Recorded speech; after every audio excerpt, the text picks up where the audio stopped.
ये उनके मैनिफेस्टो में दिखाई देता है।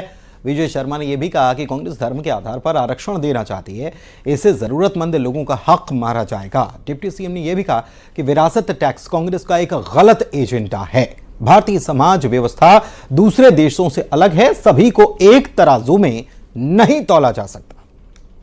से वर्ग को तोड़कर रखना, अलग से उनका उपयोग करना, ये जैसे मुस्लिम लीग ने किया था 1936 में भी मुस्लिम लीग ने कहा था कि विशेष रूप से वर्ग विशेष को, मुसलमानों को और अन्य अल्पसंख्यकों को छात्रवृत्ति दी जाएगी, वैसा ही इसमें लिखा है। इसलिए ही प्रधानमंत्री जी ने कहा, मतलब जो दिख रहा है वो वही कहा है, उसमें अलग नहीं है कुछ। और उन्होंने शायद कांग्रेस ने कोशिश भी वही की है, यही दिखाने की कोशिश की है कांग्रेस ने।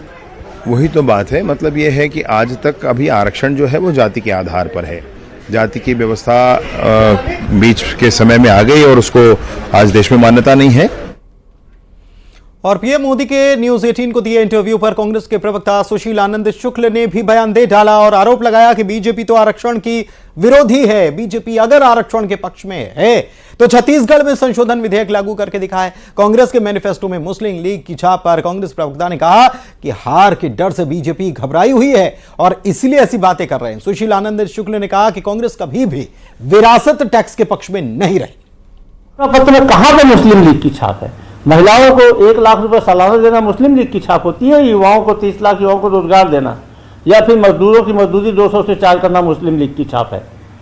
प्रधानमंत्री का बयान बेहद ही गैर जिम्मेदाराना है। नरेंद्र मोदी नहीं चाहते हैं वंचित वर्ग को रक्षा आरक्षण मिले। इसका सबसे बड़ा उदाहरण छत्तीसगढ़ का आरक्षण संशोधन विधेयक है। मोदी जी चाहते हैं तो राजभवन केंद्र सरकार के अधीन काम करता, क्यों छत्तीसगढ़ के आरक्षण संशोधन विधेयक को पे साइन नहीं हो रहा है? यह इस बात का प्रमाण है कि नरेंद्र मोदी आरक्षण के विरोधी है लगे हुए। कांग्रेस पार्टी विरासत टैक्स के पक्षधर कभी नहीं थी, न है, न भविष्य में रहेगी। यहाँ तक कि विरासत टैक्स को तो सबसे पहले राजीव गांधी की सरकार ने समाप्त किया था।